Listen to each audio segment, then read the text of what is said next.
Hi friends, welcome to SK innovations. இன்றைக்கி நம்ம என்ன பார்க்க போகிறோன்னா, கட்டை விரலை பயன்படுத்தி வறட்டு இரும்பலை எப்படி சரி பண்ணலான்னு பார்க்கலாம். பொதுவாகவே வறட்டு இரும்பல் பார்த்திங்கன்னா உடலோட அதிக உஷ்ணத்தால் தான் ஏற்படும். அந்த இரும்பலுக்கு இந்த மாதிரி ஒரு 2 மிளகை எடுத்து நீங்கள் கடித்து நல்லா மென்று சாப்பிட்டாலே ஓரளவுக்கு நின்று போயிடும். இதுவே குழந்தைகளாக இருந்தால் இந்த 2 மிளகை தூள் பண்ணி தேனில் கலந்து கொடுக்கலாம்.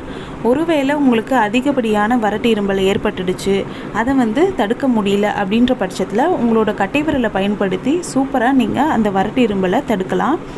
அதற்கு நீங்கள் உங்கள் வலது கையில் இருக்கக்கூடிய கட்டை விரலோட சைடில் பார்த்திங்கன்னா இந்த மிளகை நம்ம வைக்க போகிறோம். பாருங்கள், இந்த மாதிரி ஒரு செல்லோ டேப் எடுத்துக்கோங்க.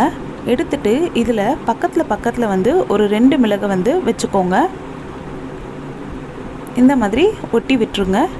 அதுக்கப்புறம் நம்ம கட்டை விரலோட நடுப்பகுதியில் சைடில் நம்ம இந்த மாதிரி இந்த செல்லோ டேப்போட இந்த மிளகை ஒட்டி விட்டுடலாம். ஒட்டும்போது பார்த்திங்கன்னா ரொம்ப டைட்டாக ஓட்டணுன்ட்டு அவசியம் இல்லை. ஓரளவுக்கு அந்த மிளகு கட்டை விரலில் லைட்டாக அழுத்தம் கொடுத்த மாதிரி இருக்கிற மாதிரி ஒட்டி விட்டுக்கோங்க.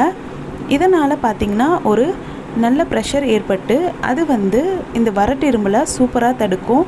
இதே மாதிரி குழந்தைகளாக இருந்தால் 10 நிமிஷம் வச்சுருங்க. பெரியவங்களாக இருந்தால் அரை மணி நேரம் இதை அப்படியே ஒட்டி வச்சுருங்க.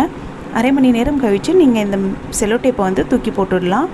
சூப்பரான ஒரு எஃபெக்டிவான ரிசல்ட் உங்களுக்கு கிடைக்கும்.